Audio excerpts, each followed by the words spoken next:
Hello and welcome to the Coachable Players Podcast. This podcast is built on the belief that the most successful athletes, employees, and business leaders share a trait. They are coachable. This podcast explains how the lessons of being open to feedback, growing under pressure, and leading with humility extend far beyond the playing field. With these episodes, we want to inspire listeners to embrace coachability as a lifelong skill. So welcome, I'm your host, Jon O'Brien. We had a couple episodes lined up this week, and I was really pumped and excited about them. We had a safety director who has clients all around the world, and he was going to talk about coachability traits when it comes to construction safety. So I was excited about that, but he had a scheduling conflict, and he had to fly out to an event in Chicago. So we're going to reschedule that soon. And then I had a construction union apprenticeship director who's going to talk about coachability traits amongst apprentices. But yeah, that didn't happen either. So we're going to reschedule that as well. Okay. So since I had these episodes and I was excited, I wanted to record something. I woke up today, Saturday, and I'm like, I'll just record something. So I had some notes jotted down about journaling and how it can assist you in your career or in sports. And it's good to be a journal so you can look back on your successes and kind of measure yourself. But then during the day, the Pittsburgh Steelers named a new head coach. And I've been just laser focused on that topic alone. So I want to talk about that topic. And as a Steeler, a lifelong born and raised Steeler fan, I know the history and I love history. But there's two things that I don't think Steeler fans really appreciate about the Steelers and perhaps this selection here. So here's two things. Number one is Dan Rooney.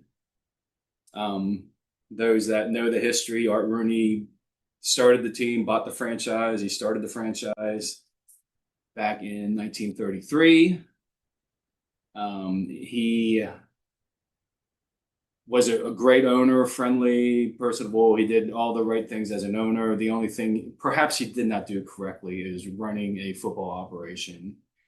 And it wasn't until the 60s when his son Dan Rooney took over and became general manager in 1969 that the playing field really matched up with the vision and the hopes for the Steeler franchise. Up until 69, the Steelers were laughable. They were a joke of the NFL. They were what the Cleveland Browns are today. That's what the Steelers were. Dan Rooney came on board. He changed the culture. He changed the leadership. I don't think there's anyone in the NFL history who understands talent better and drafting and keeping talent. I don't think there's anyone that picks coaches better. As everyone knows, it's been reported since Tomlin left, the Steelers have had 3 head coaches since 1969, Chuck Noll, Bill Cowher, and Mike Tomlin. Here's a little quote here I pulled up from Rocky Bleier. Rocky Bleier wrote an article for the Keystone Contractors Association, and he associated teamwork in construction to teamwork on the playing field. And here's what he had to say about the Rooney family and especially Dan Rooney. The Rooneys focused on leadership, people, and vision. Find the leader, take care of your people, give them a vision, and the results will follow. They had the leadership in Chuck Noll because of Dan's drafting skills and drafting expertise. They drafted 9 Hall of Famers on that team, so they had the people. Vision, their vision was to be the best team possible, and they were the winningest team in the 70s. And in fact, to take that a step further, since 1969, the Steelers are the winningest NFL team with 535 wins. These are some of my notes I jotted down here. 535 wins. And they're the best winning percentage since 1969, a 60.3 winning percentage. And as I mentioned, that's with 3 coaches, Chuck Noll, Bill Cowher, Mike Tomlin. Tomlin, as we all know, as Steeler fans, has taken a lot of heat the past couple of years. He has since stepped down. I think the Dan Rooney effect perhaps played a role in Tomlin taking a lot of heat that Steeler fans don't really understand, because Dan Rooney was so awesome at judging talent and being involved in the draft process. And they were one of the better drafting teams under his leadership. And that, in my opinion, and I think some others will share this opinion as well, I feel like that's gone downhill the past 10 years, 10 plus years since Dan's not around anymore. Rest in peace, Mr. Rooney. But he's not in that draft room. He's not drafting the players. And I think the skill level of players has really gone downhill. So Tomlin perhaps didn't have the best people, which is part of that Rooney focus. You need leadership, people, vision. They had the leadership in Tomlin. If you talk to any of the players, they all say they'd run through a wall for him. He knows how to motivate men. In September, I went to Ireland, ran into a couple Steelers at some pubs, and I asked them about Tomlin, and they said, I've never been around a man who could motivate other men more than Mike Tomlin. So I feel he was a great leader, and I think others share that as well, share that opinion as well. But as far as the people, because of drafting, I don't quite think they had the people. So Tomlin took a lot of heat. It's a winning profession. If you don't win, you take a lot of heat. So they haven't won in the playoffs. But Mike Tomlin did finish with the Steelers with a respectable 201 wins, 126 losses, and 2 ties. That is a .614 winning percentage. And today they named Mike McCarthy the new head coach. He has 185 wins, 123 losses, and 2 ties. That's 604, I believe, winning percentage. So Tomlin's slightly better than him in the regular season. When it comes to the postseason, Tomlin 8-12, and it's been a rough 7-8 years, in the postseason. So he finishes with the Steelers at 8-12. McCarthy during his time with the Packers and Cowboys is 11-11. So he's slightly better in the postseason. But yeah, my two topics, Dan Rooney, I think him missing is important to building winning teams in Pittsburgh. And it's going to be interesting to see how this new head coach plays out, because this is the first coach Dan Rooney's not involved in. So I'll be interested to see how that plays. But the other part of that, the other point I wanted to bring up is the selection of Mike McCarthy.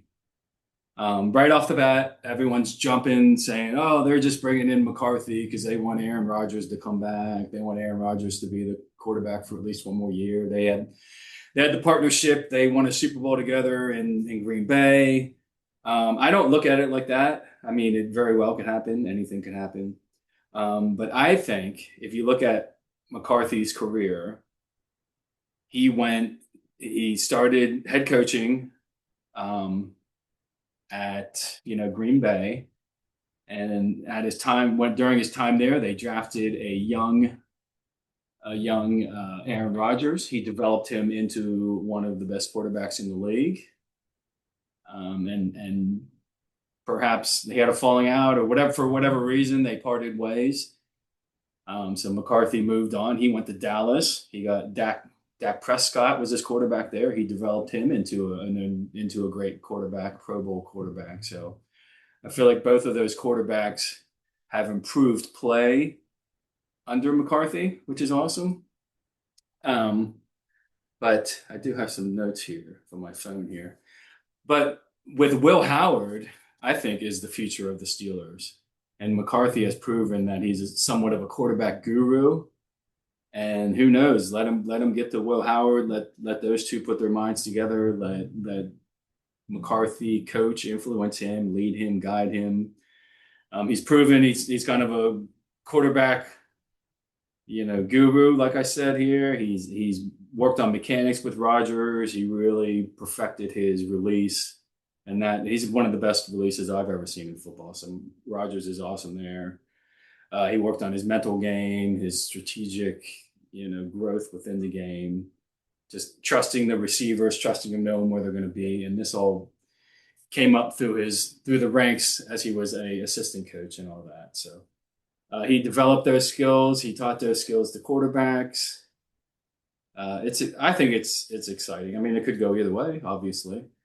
But I think I'd like to give him the chance. He's a Pittsburgh guy. McCarthy's a Pittsburgh guy from Homestead. And for those that like history, if you don't know about the Homestead strike, look that up. That's an interesting story with Carnegie Steel and calling in the troops, the Pinkerton Army, Pinkerton Security Detail to resolve that strike. So there's a lot of history with Homestead, and Mike McCarthy's born and raised. It does buck the trend of Pittsburgh coaching in that he is by far the oldest coach they've had since '69 as a first-year coach. Other coaches, I don't even think they're 40 yet. I think Cowher might have been the oldest at upper 30s, maybe 37, 38 or so. I'd have to look that up. So he is on the older side when it comes to, the past couple of Steeler coaches.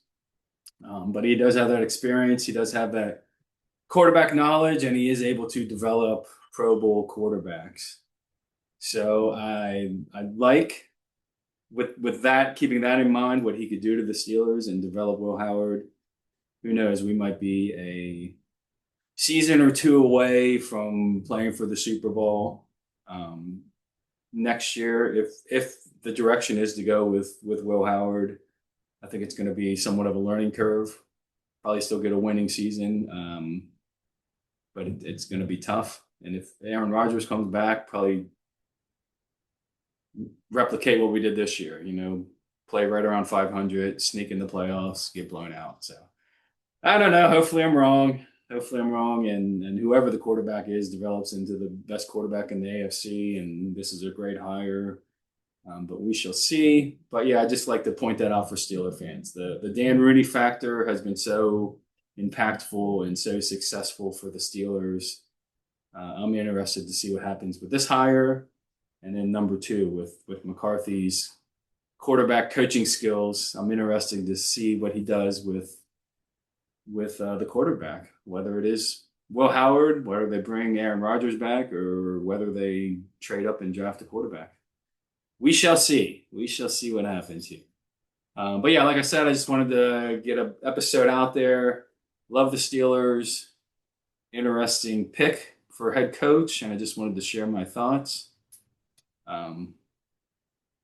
That's about it. If you have any questions, comments, we do have a lot of good episodes in the pipeline, so stay tuned. As always, please send your feedback. I got some good comments through email, so that's good. Keep them coming.